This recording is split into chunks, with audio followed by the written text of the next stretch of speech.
Ora che un continente e a poesia non serve, e sogno a cedro spennato che non vola, non canta e non fa nido. Io parlo ancora all'omine e resto un fogge che ragiona, un fogge e un poeta, che crede che a poesia dorme con nauci, sonna con nauci, e all'arba sbarraca i finesci e n'ammuscia o soli.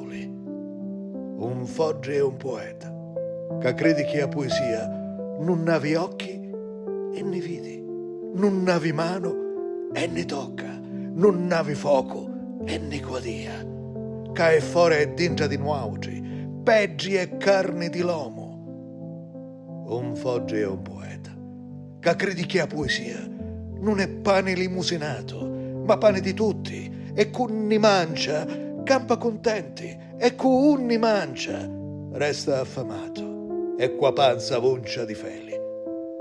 Un fogge e un poeta, che chiddu che coglie e pisca, e chiddu che pisca e scava, o dona all'auci, e a iddu a tocca o sudore, e lacrime, e quasi sempre a gioia ammiscato o dolore. Un fogge, che non vuole credere che se giù i poeti non ci fossero, o munno fosse io stesso, l'omini e stessi, e a vita non canciassi. Un fogge che ragiona e non vuole morire.